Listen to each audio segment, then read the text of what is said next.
The first thing I did after being reborn before the apocalypse was to spend all my savings to buy an underground mall abandoned for 10 years. Everyone said I was crazy. Even the agent mocked me for being a fool. The construction foreman, standing before the pitch-black entrance, couldn't help but ask me, "Boss, even rats wouldn't want to live in this godforsaken place. Why are you buying it?" I just smiled, without explaining, because only I knew that in 7 days, the apocalypse would arrive. At that time, a massive snowfall would cover the globe, and it wouldn't be ordinary snow. The snow would carry unknown spores. Once they touch exposed skin, or enter the body through wounds, or enter through the mouth and nose, it would cause high fever and coma at best, or a complete loss of sanity at worst, turning people into infected monsters who only attack the living. And this was only the beginning of the end. After the snow fell, global temperatures would plummet, first to -30 degrees, and finally, stabilize below -80 degrees. Then, power grids would fail, communications would be cut off, and city heating would stop. The once bustling surface would, in just a few days, turn into a living hell. By then, money would become waste paper, and gold would no longer be valuable. The only things that could save a life would be hot water, food, medicine, and fuel. A cup of hot water could be traded for a gold ring. A piece of compressed biscuit could make the once arrogant throw away all their dignity. A bag of coal could make an entire building of people turn on each other. And this underground mall, despised by everyone, would become the city's final sanctuary. In my previous life, I died in the 6th month after the snow fell. Back then, I fought desperately to protect my fiancée, Lin Yuewei. I gave her the last piece of cold weather gear, gave her the last sip of hot soup, and even to find her a box of fever reducers. I walked 3 kilometers through the blizzard, but in the end, she personally opened the door to the safe house and told Zhou Yan about all the supplies I had hidden for half a year. That night, Zhou Yan led a dozen survivors into my safe house, stole my coal,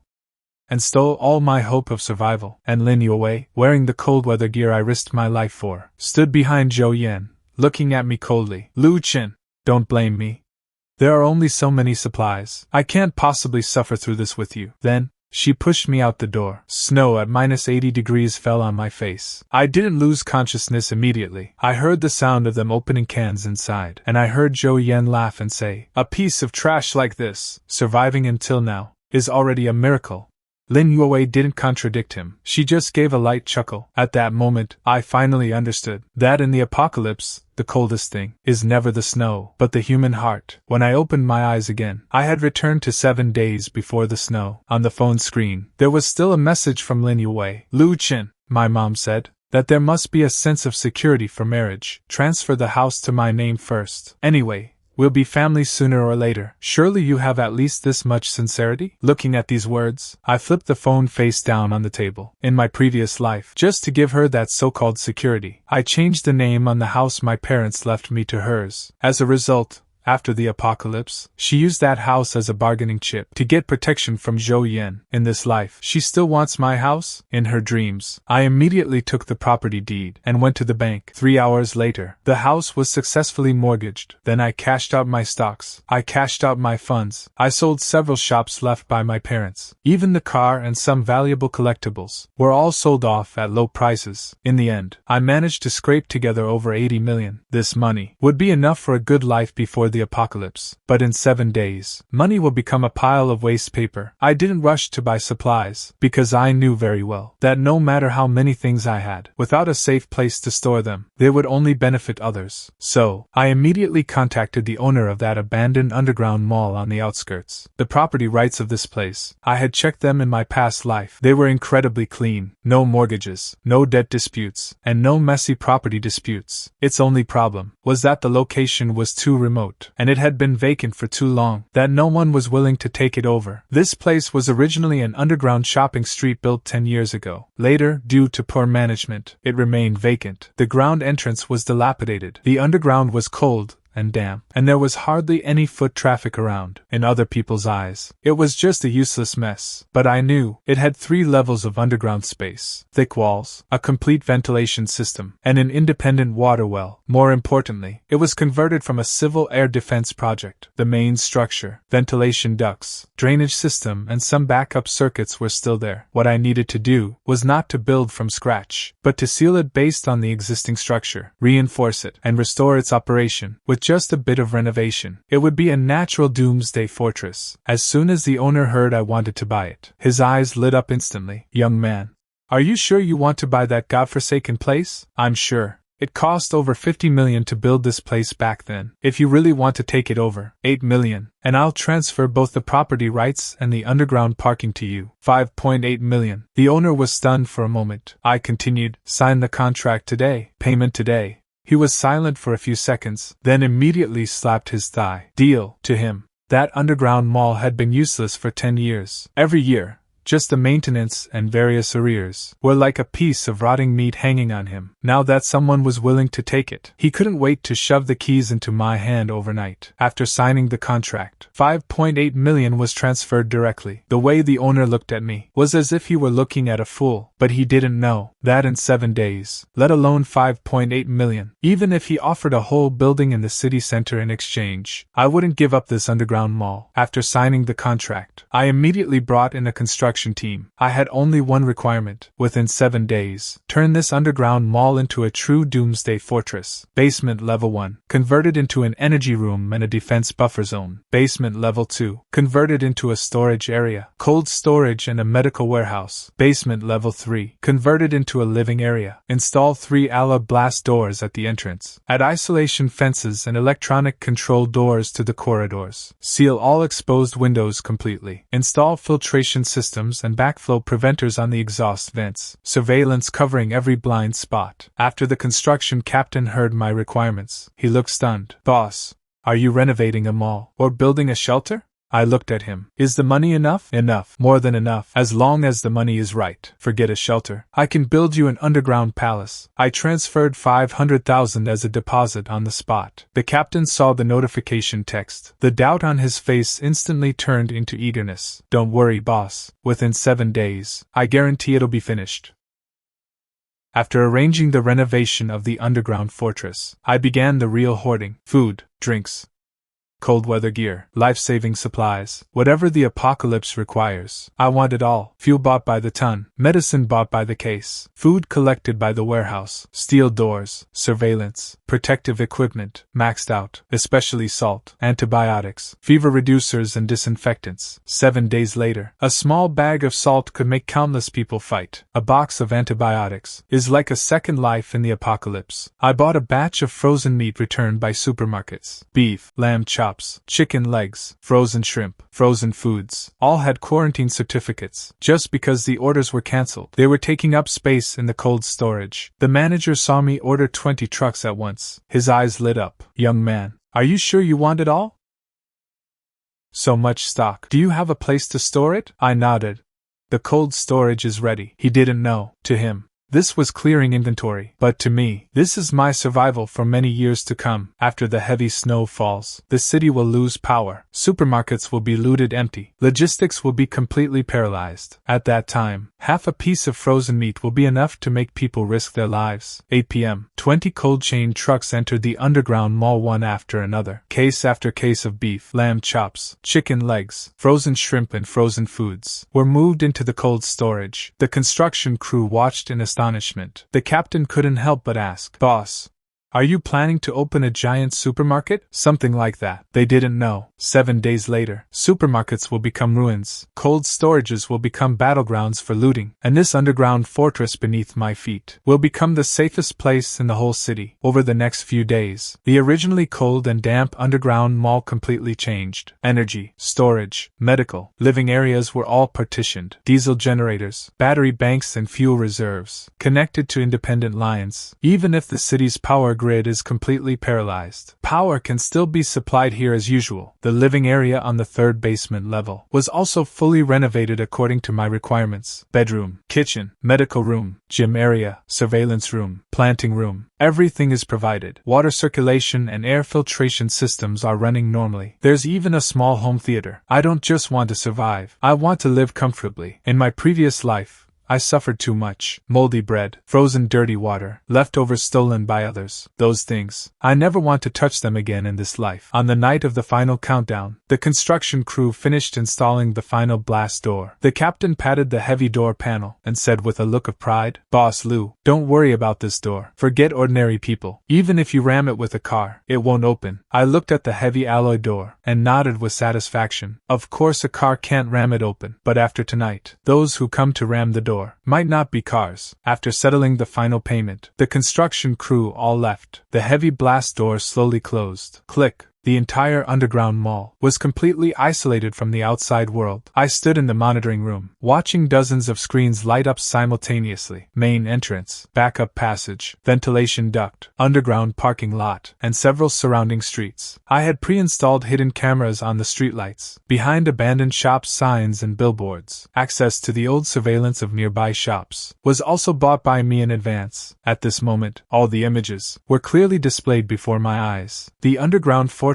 was fully completed, and all supplies had been stored. In the storage area on the second basement level, rows of shelves stood silently under the lights. Grains, canned food, compressed food, medicine, tools, protective suits and emergency equipment, all sealed according to their zones. Every door was equipped with electronic and mechanical locks. Every passage was within the surveillance range. I held the checklist, checking them off one by one. Food, water, medicine, fuel, heating, purification system, defense system, in place.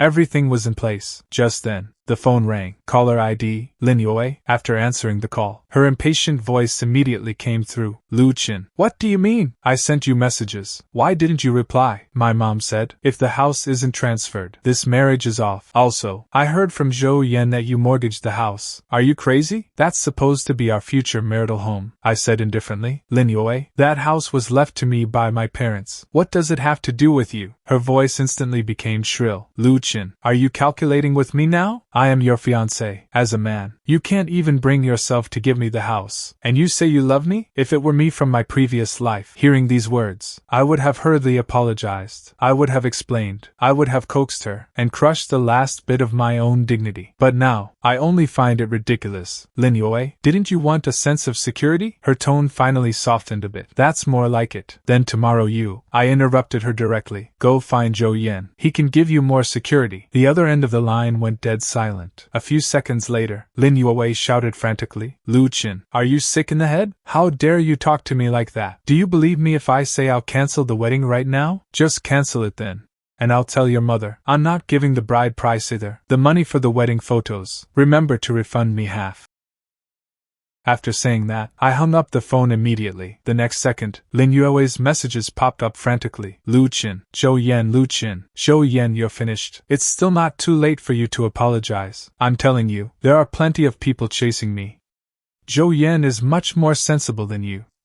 Don't regret it." I looked at the last sentence, turned off the phone. Regret? 7 days later, the ones who should regret it will be you. Midnight. The wind suddenly picked up outside. I walked to the surveillance screen. On the street, pedestrians were still laughing and playing. Delivery drivers zoomed past on electric bikes. The convenience store lights were on. The barbecue stalls were steaming. The entire city was still immersed in an ordinary and peaceful night. No one knew. The countdown had ended. 12:01 a.m. In the sky, the first snowflake slowly fell. It landed on the back of a drunk man's hand by the road. The drunk man froze for a moment. "What the hell is this weather? Why is it suddenly snowing?" I switched to the HD camera, zoomed in on the image. The next second, his movements froze. Abnormal patterns appeared on his skin. His eyes began to glaze over. A suppressed low growl came from his throat. Immediately after, he lunged violently at a nearby pedestrian. Screams erupted from the streets. The snow fell harder and harder. The streets fell into complete chaos. Some people frantically brushed the snow off themselves. Some turned and ran. Some hid in the convenience store, only to find the entrance already crowded. In just a few minutes, the whole street spiraled out of control. The surveillance footage shook violently. Soon,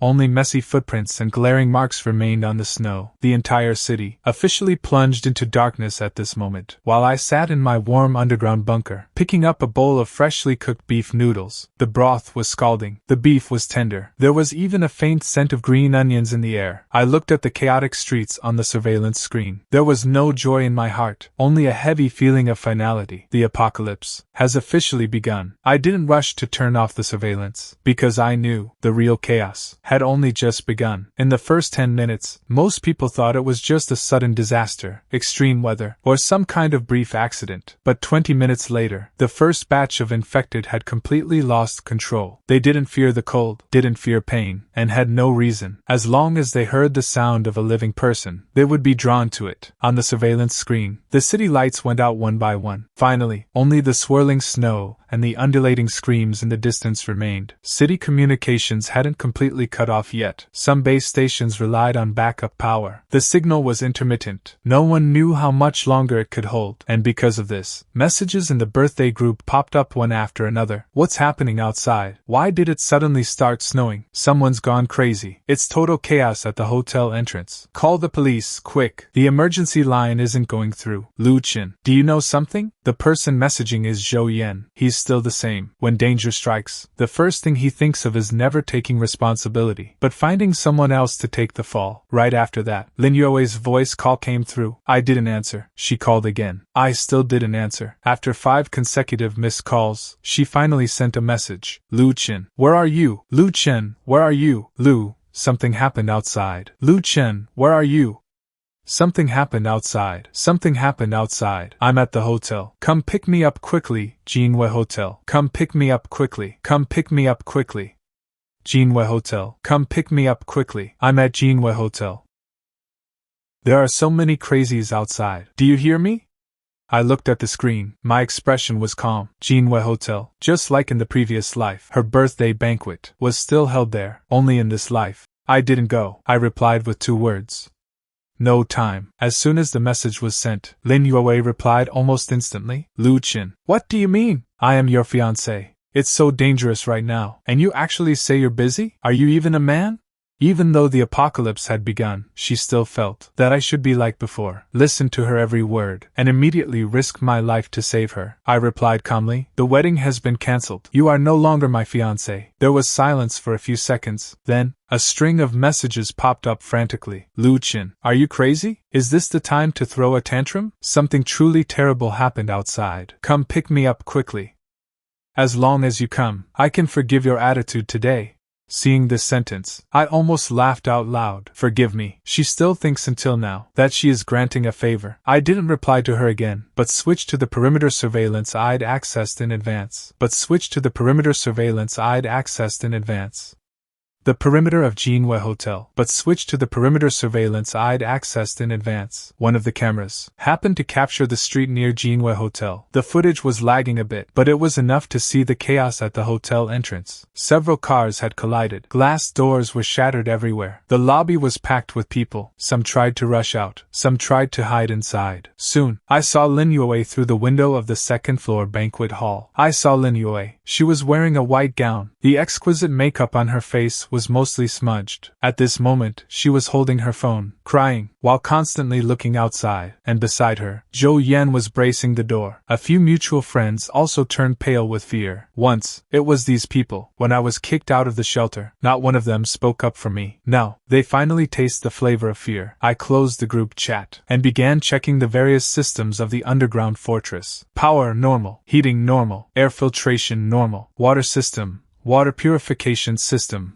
normal. Water purification system, normal. Deep water system, normal. External surveillance, normal. All 3 blast doors are locked tight. In the energy room on the first basement level, the diesel generator has started automatically. A low rumble echoes through the thick walls, like a steadily beating heart. Indoor temperature, 24 degrees. External temperature, -36 degrees, and this number is still falling. I know that by noon today at the latest, the outside temperature will drop below -80 degrees. At that time, let alone ordinary people, even vehicles will be frozen and unable to start. The true frozen hell has not yet arrived. When I woke up the next day, it was already 9 a.m. I immediately turned on the main surveillance screen. The world outside had completely changed. The entire city was covered in snow. The streets were filled with crashed vehicles. Roadside billboards were cracked from the cold, hanging precariously in midair. The entrance of the convenience store was a mess. Some infected were moving slowly through the snow. If they heard the slightest sound, they would suddenly look up, searching for the direction of living people. I glanced at the outdoor temperature, -72 degrees. It was falling even faster than in my previous life. Just then, the external communications system of the underground fortress suddenly chimed. Someone approached the entrance of the underground mall. I pulled up the surveillance footage. I saw 3 men wrapped in thick quilts, scarves wrapped around their faces, their hands tucked into their sleeves, with almost nothing showing but their eyes. Braving the wind and snow, they stumbled toward the entrance. One of them, I recognized. He was the property manager of a nearby residential area, Wanhai. In the early days of the apocalypse in my previous life, he had organized survivors from several nearby neighborhoods. On the surface, he claimed it was for mutual aid, but behind the scenes, he stole supplies from many people. People like this are more terrifying than the infected. At this moment, Wanhai was pounding hard on the iron door of the underground mall. Is anyone there? Open the door. We're freezing to death. Is someone inside? Open up and let us in. I didn't make a sound, just quietly watching the surveillance. Wanhai pounded for a while, and seeing no response, his expression immediately changed. I know someone is in there. Wasn't this place under construction a few days ago? Open the door now. These are extraordinary times. Resources must be shared. Hearing this, I turned on the external broadcast. After a crackle of static, my voice echoed from the speakers at the door. On what grounds? Wanhai looked up abruptly, staring at the camera. Who are you? Then, as if remembering something, you're that idiot who bought this underground mall a few days ago. Do you still think I'm an idiot? Wanhai's face froze. The 2 people beside him looked at the newly installed camera, then at the heavy blast door, and their expressions shifted instantly. They knew that this place had been renovated long ago. The trucks that had been constantly entering the mall over the past few days also let them guess what was inside. There's power, there's heating, there are supplies. Wanhai's tone changed immediately. Brother Lu, we're all from around here. It's so dangerous outside right now. You can't just watch us die, can you? Just let us in to warm up first. Don't worry, we won't stay for free. We'll guard this place together from now on. I'm not taking anyone in. Lu Chin, don't be so selfish. Look at how things are outside. You're hogging such a huge place all by yourself. Is that fair? I wasn't provoked by him. I just said calmly, I can give you a route. 300 meters east, there's a community hospital. The walls are thick there. There are many doors. You can temporarily shelter from the wind. Another 500 meters north, there's an underground parking lot. The entrance is easier to get into than here. If you leave now, you still have a chance. Continuing to bang on the door will only attract the infected. But Wanhai didn't listen at all. He pointed at the camera and cursed. Don't try to trick me. You just want to drive us away. Once official rescue arrives, I'll be the first to report you. I looked at the thickening snowstorm behind him. My voice grew colder. Then you'd better survive until rescue arrives. Just as I finished speaking, a low growl echoed from the distance. Wanhai and the other 2 froze simultaneously. In the surveillance footage, a few staggering figures slowly emerged from the street corner. They were covered in frost. Their pupils were pitch black. Wanhai's voice changed instantly. Lu Chin, open the door. Open the door, now. I didn't open the door, because I knew very well, once the first door is opened, endless trouble would follow. The outer buffer zone hasn't been sanitized. Anyone rushing in with snow's spores could destroy the entire fortress. I gave one last warning. Run east. There's still time. After saying that, I turned off the intercom. Outside the door, Wanhai banged on the door frantically, but the blast door didn't budge an inch. The next second, several dark figures lunged into the snowstorm. The surveillance footage shook violently. I didn't keep watching. Not because I was soft-hearted, but because I knew the apocalypse had already given the answer. Just because you scream loudly doesn't mean others must risk their lives to save you, nor does your moral kidnapping mean others should hand over their path to survival. 12 noon, outdoor temperature, -86 degrees. The heavy snow was still falling. The whole city seemed buried in thick ice and snow. Living people were almost nowhere to be seen on the streets. Only the infected wandered slowly through the snow. Their movements were stiffer than last night. night, but their hearing seemed sharper. A car alarm suddenly went off. In less than 10 seconds, a dozen dark figures nearby turned their heads simultaneously, gathering toward the source of the sound. I watched this scene, my brow furrowed slightly. Just as I remembered, monsters infected by the snow spores would continuously evolve. Day 1, they would be attracted by loud noises. Starting from day 3, they would become more sensitive to faint sounds and heat sources. After day 7, there would even appear variants that could climb, and variants that could ram doors. In other words, my underground fortress must withstand the first round of trials within 7 days. And the trial was coming soon. 2 in the afternoon, in the surveillance footage, at the end of the street outside the underground mall, a group of people appeared, about 20 of them, men and women. Some were supporting the wounded, some were carrying luggage. They probably made their way here from the underground garages of nearby residential areas, wrapped in down jackets, cotton quilts, plastic raincoats and curtains, scarves wrapped around their faces, with makeshift transparent plastic sheets covering their eyes. Even so, their eyebrows and eyelashes were already covered in frost. On the backs of some people's hands and necks, abnormal black spots had even appeared. Snowmelt was seeping through the gaps. The one walking in front was none other than Wang Hai. He was actually still alive, but at this moment, his gaze was even more crazed than this morning. There were several young men beside him, holding iron bars, wrenches and fire axes. Clearly, they didn't come for help. They came to force the door open. I turned on the external broadcast. Stop. The voice echoed from the door's loudspeaker. The crowd suddenly fell silent. Leave this place. No one is being admitted here. Someone in the crowd immediately started wailing. How can you be so heartless? What's wrong with letting us in to warm up? You occupy such a huge place alone. Aren't you afraid of retribution? Wang Hai took the opportunity to raise his voice. Did everyone hear that? He clearly has space, supplies, and heating equipment, yet he refuses to let us in. To insist on private property at a time like this is simply inhuman. I watched him quietly. I have to say, Wang Hai is very good at manipulating people. He knows he can't get in alone, so he binds everyone together. As long as I don't open the door, I become the villain in everyone's eyes. Unfortunately, this trick doesn't work on me now, I said. First, the underground mall is mine. Second, the group isolation conditions here have not been met. Third, some of you have already developed black spots. Once you force your way in, everyone will be dragged down. Fourth, the louder the noise at the door, the easier it is to attract the infected. I gave the route again. 300 meters east, community clinic. 500 meters north, underground parking lot. If you want to live, leave before they gather. Leave now. This is the last warning I can give. But Wang Hai was clearly unsatisfied. He sneered. Don't listen to him. He's saying this just to trick us away. He must have a huge amount of supplies inside. As long as we charge together, he won't dare keep the door closed. Several young men immediately rushed forward, holding iron bars and fire axes, smashing violently against the outer iron door. The piercing sound of impact carried far across the empty street. I warned one last time. Stop smashing. The noise will attract the infected. Wang Hai acted as if he hadn't heard, instead shouting even louder. Everyone shout together. Make him open the door. He won't dare let us get hurt. The crowd was incited by him. Open the door!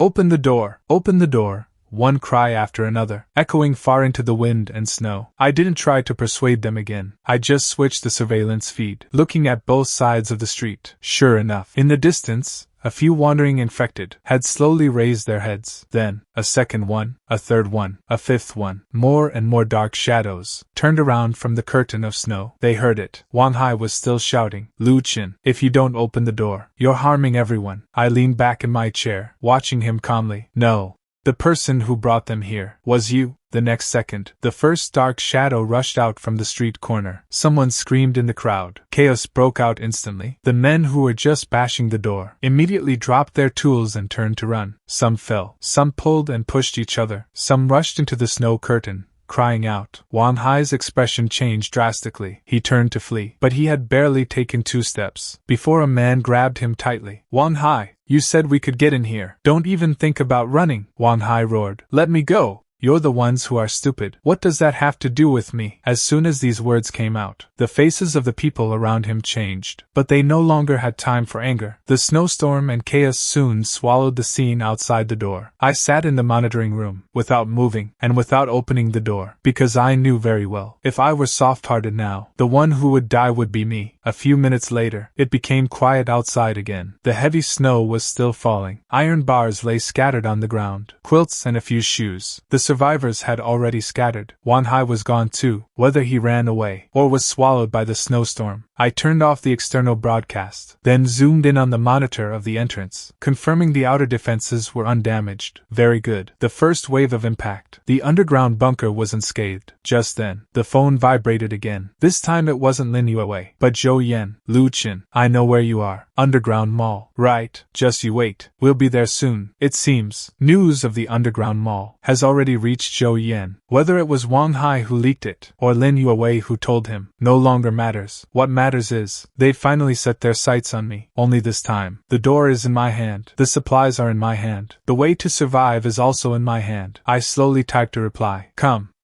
I'm waiting for you. After sending the message, I pulled up the map and took a look. Jinwei Hotel to the underground mall. It's less than a kilometer in a straight line, with an abandoned underground passage in between. In the past, it would only take a few minutes by car. But now, in this 1 kilometer there is snow, extreme cold, infected, and out-of-control crowds. If they want to reach me alive, it won't be that easy. 3:30 p.m. The perimeter surveillance towards Jinwei Hotel finally captured a row of blurry figures. The snowstorm was too strong. I couldn't see every part of the road clearly. They would appear in the intersection cameras, then disappear into the snow curtain. Zhou Yan was leading Lin Yuewei, along with a few mutual friends, struggling to move toward the underground mall. They were wrapped in quilts found in the hotel warehouse, tablecloths and plastic raincoats. Their faces were wrapped in bedsheets and scarves. Their hands and feet were also sealed with plastic wrap, duct tape and trash bags. Even so, every time they reappeared on the monitor, their numbers would have dwindled. Some couldn't walk anymore, forced to stay in roadside shops. Some chose to hide in garages, and never caught up. By the time they finally approached the underground mall, from the original dozen or so people, only 7 remained. Lin Yuewei was being dragged by the arm by Zhou Yan. Her face was as pale as paper. She used to care most about her image. Her makeup had to be exquisite whenever she went out. She'd throw a fit over a speck of dust on her shoes. But now, her whole body was covered in dirty snow. Her messy hair clung to her face, looking pathetic like a refugee. I sat in the monitoring room, watching quietly, without a hint of pity. In my previous life, I crawled through the snow step by step just like this. Only back then, I braved the wind and snow to find medicine for her. But in this life, she came here to beg me to open the door. Soon, several swaying dark shadows appeared behind them. Zhou Yan obviously noticed it too. His expression changed, and he immediately quickened his pace. Hurry up. The underground mall is just ahead. Once we get in, we'll be saved. Lin Yuewei's lips were already purple from the cold. She said, crying, Zhou Yan,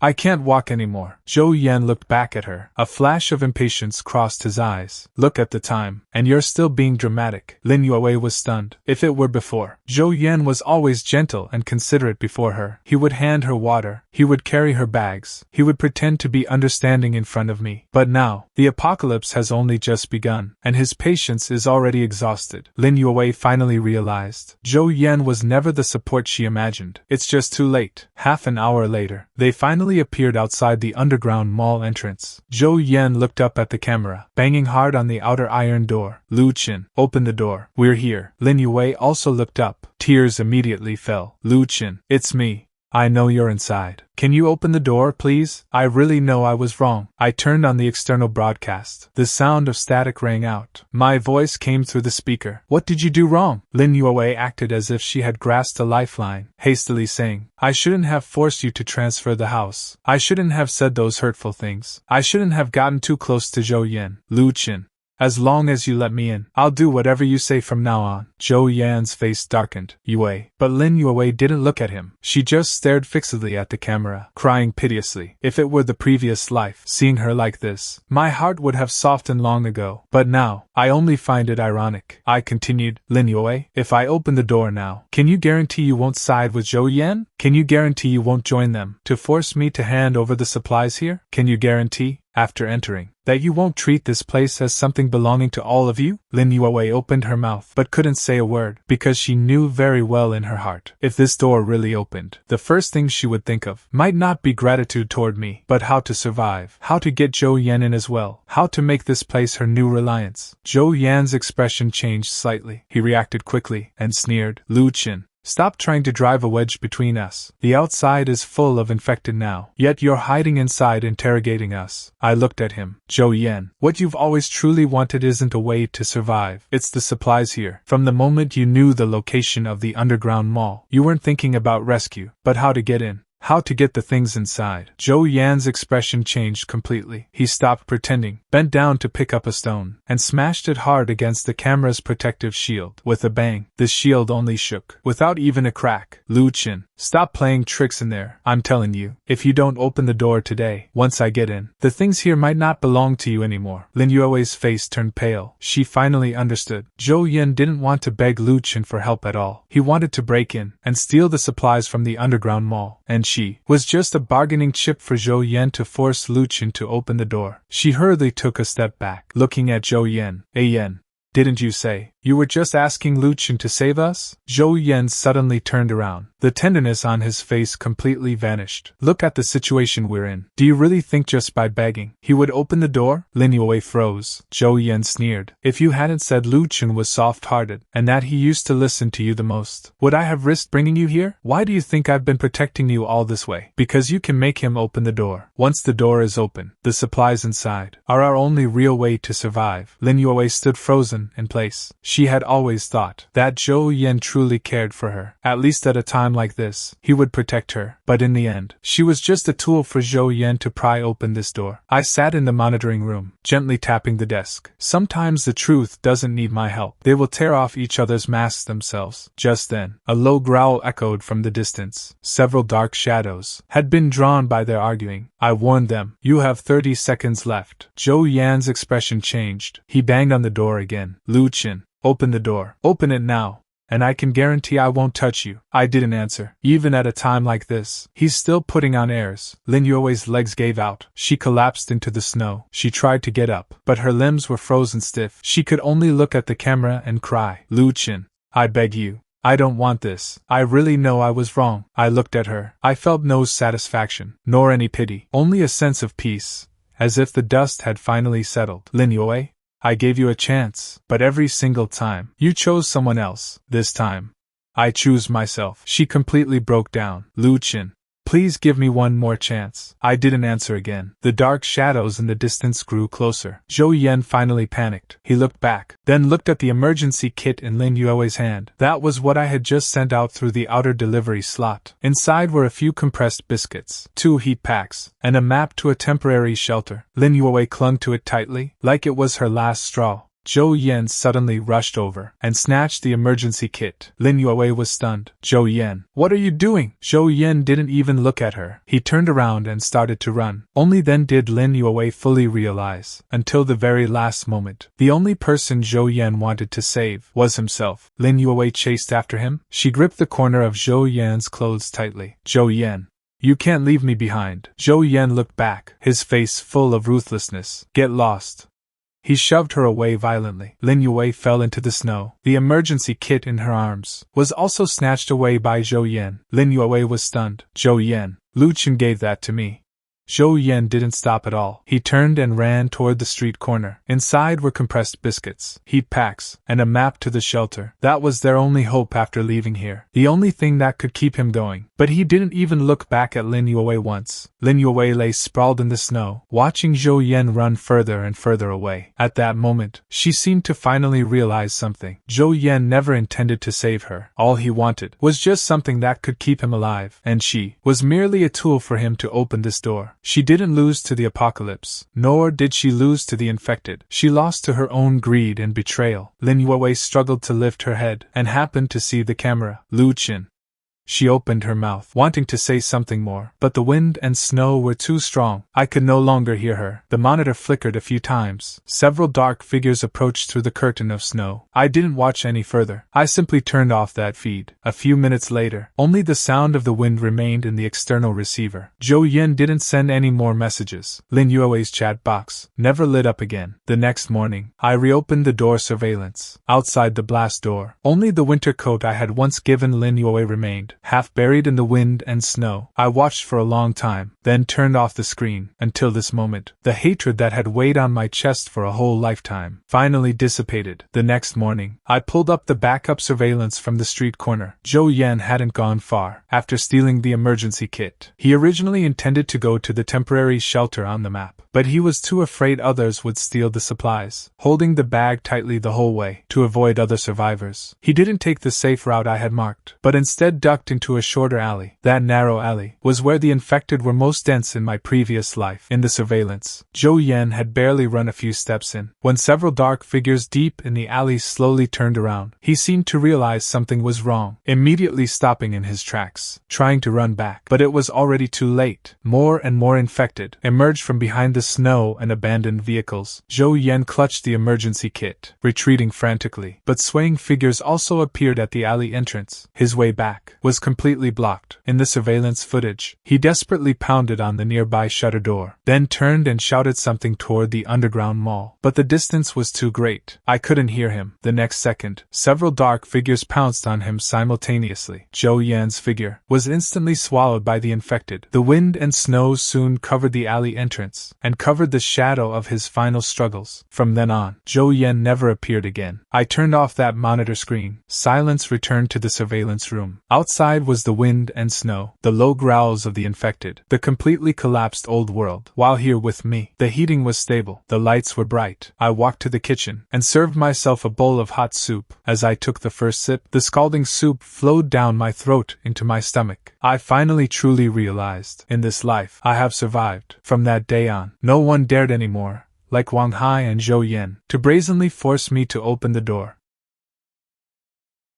But I knew this didn't mean the danger had ended. On the contrary, the true cruelty of the apocalypse had only just begun. After communications were completely cut off, the entire city fell into a long dead silence. Phones no longer received messages. Group chats stopped at the last plea for help. The signal bars went blank. For the first 2 days, I would still check my phone from time to time. Later, I locked it away in a drawer. This world was no longer a world that could be connected by a phone. The first heavy snow lasted for a full half-month. During those 2 weeks, the sky outside hardly ever brightened. The difference between day and night was only a slight shift in grayness on the monitor. Snow piled up across the streets, covered the car roofs, blocked the ground floor exits of building after building, and buried many figures on the street who didn't leave in time. At the coldest point, the outdoor temperature dropped to over -80 degrees. Under such low temperatures, ordinary people couldn't possibly stay outside for long. Half a month later, the heavy snow finally weakened slightly. The temperature slowly rose from its lowest point to -40 or 50 degrees. For ordinary people, this was still a lethal low temperature, but at least it gave a few survivors the possibility of short-distance movement. It was also during those few days that I gradually figured out the infection patterns of the spores in the snow. This snow doesn't cause immediate loss of control upon contact. If it's just brief contact through clothing, there is still a chance to deal with it. What's truly dangerous is the melted snow water entering wounds, the mouth and nose, or remaining on the skin for a long time. Once black spots appear on the skin, it means the infection has already begun. Based on the experience from my previous life, the longest incubation period is about 72 hours. Therefore, the first strict rule I set for the underground bunker was, any outsider must be quarantined for 72 hours, not even a minute less. A few times, I saw survivors coming out of residential buildings. They wrapped their bodies in bedsheets, used plastic bags to cover their shoes, holding simple tools in their hands, wanting to find food at the supermarket across the street. But they hadn't gone far. When dark shadows in the snow began to move slowly, some infected had half their bodies hidden in snowdrifts, usually motionless, as if they were frozen, but as long as they sensed the vibration of footsteps, a heat source, or hear a slight sound, they would rush toward the passing figures. The surveillance footage was soon obscured by the wind and snow. I didn't keep watching. In the apocalypse, seeing some images too clearly only makes it harder to fall asleep. Initially, the infected only chased living people by instinct. A few days later, they began to become sensitive to sound, vibrations and heat sources. The seventh day. By the seventh day, the first batch of high-risk infected appeared. Their mobility was significantly enhanced. One infected was attracted by a heat source and made its way to the ventilation outlet of the mall's outer wall. When the infrared surveillance triggered an alarm, I was checking the power room. The moment the piercing alert sounded, my heart suddenly sank. Not out of fear, but the memory of someone breaking through the door in my previous life rushed back in an instant. I immediately switched to the ventilation outlet feed. In the surveillance, that infected was stopped by the outer wall, close to the metal protective grill. The next second, it slammed into it violently. The entire ventilation pipe shook slightly. I didn't move, just stared at the screen. A second hit, a third hit. The protective grill didn't deform. The filtration system was normal. The backflow prevention device operated stably. Only then did I slowly exhale. Luckily, I had long ago added a silencing layer to the ventilation system, heat exchangers and disguised exhaust vents. The actual temperature of the exhausted airflow was very low, and the sound was suppressed to the minimum. That infected was just attracted by occasionally leaking heat, and didn't find the actual entrance. In my previous life, I didn't have a single door that could truly keep people out. In this life, I built myself a fortress that could truly withstand the apocalypse. That infected stayed outside for a long time. Finally, it seemed to have lost its target, and slowly left the surveillance range. In the following days, more and more infected were attracted by heat and low-frequency machine sounds. Some rammed the doors, some stopped near the outer protective mesh, some lingered near the entrance. The sound was piercing, like someone taking something sharp and slowly scratching back and forth outside the door. I didn't turn off the surveillance. I didn't completely block out the sound, because I have to get used to it. The apocalypse won't become any quieter just because I'm afraid. I live my life according to a plan every day. Wake up at 7 in the morning, check the power, check the fuel, check the water circulation, check the air filtration, record outdoor temperature and the movement of the infected, then eat, exercise, organize the storage area, patrol the 3 levels of underground space. In the first few days, I still couldn't sleep soundly. Hearing a slight noise in the middle of the night, I would wake up immediately, staring at the monitors for a long time. Sometimes, I would dream of returning to my previous life, dreaming of Lin Yuewei opening the door, dreaming of Zhou Yan leading people to rush in. After waking up, I would sit in the dark for a long time, until I confirmed all 3 blast doors were locked tight, and the power room was operating normally. Only then would I lie back down. A sense of security isn't something that grows immediately just because you have supplies. It needs to be confirmed day by day. Confirming the door is still there. Confirming the food is still there. Confirming I won't be pushed out by anyone again. On the 10th day, I planted the first batch of vegetables on the 3rd basement level. Lettuce, green onions, potatoes, and a few pots of tomatoes. When burying the seeds in the cultivation trough, my hand paused for a long time. 6 months into the apocalypse of my previous life, I had almost never seen true green. Edible leaves had long been snatched away. Even the turf in the neighborhood flower beds was dug up and boiled by people. At that time, a single fresh leaf was rarer than gold. So when the first bit of tender green sprouted from the trough, I stood under the grow light and watched for a long time. It was very small, so small that a single finger could crush it. But in this world where even hot water can be traded for a life, this bit of green gives me more peace of mind than a warehouse full of canned food. Canned food will run out, fuel will burn out, but as long as the seeds can still sprout, this place is not just a shelter, but a place where I can truly survive. A month and a half later, the survivors outside began to dwindle. At first, some passed by dragging injured legs, some clung to the door crying and screaming, some begged me for a bite to eat under the surveillance. Later, these sounds became fewer and fewer, not because they didn't want to beg, but because the people who could make it here were becoming fewer and fewer. Late one night, the external monitor captured an old man. He carried a worn-out medicine box on his back, slipping with with every step toward the underground mall entrance. He didn't bang on the door, nor did he curse me, nor did he beg me to let him in. He just leaned against the door and pulled out a piece of cardboard stiffened by melted snow. On it were a few lines of crooked writing. I am a doctor, not infected. Hot water. I can treat patients. Hot water. Just asking for a sip of hot water. Hot water. I stared at the monitor for a long time. That face. I recognize it. In my previous life. To find fever medicine for Lin Yuewei. I once met him in an abandoned clinic. At that time, the clinic had long been ransacked. I was almost in despair, but he took from a hidden compartment in his medicine box the last 2 fever tablets and gave them to me. His hands were shaking from the cold. The tablets were wrapped in a layer of paper. The edges were all worn and wrinkled. I froze in place. What about you? I'm old. I'll just take it one day at a time. You're still young. If you can save one more, then save one more. Those 2 tablets ended up saving Lin Yuewei, but she will never know that it was an old man who could barely hold on, who spared them from his own life. I turned on the external broadcast and asked him, "Did you come into direct contact with the snow?" The old man looked up. His voice was so hoarse it was barely audible. No direct contact.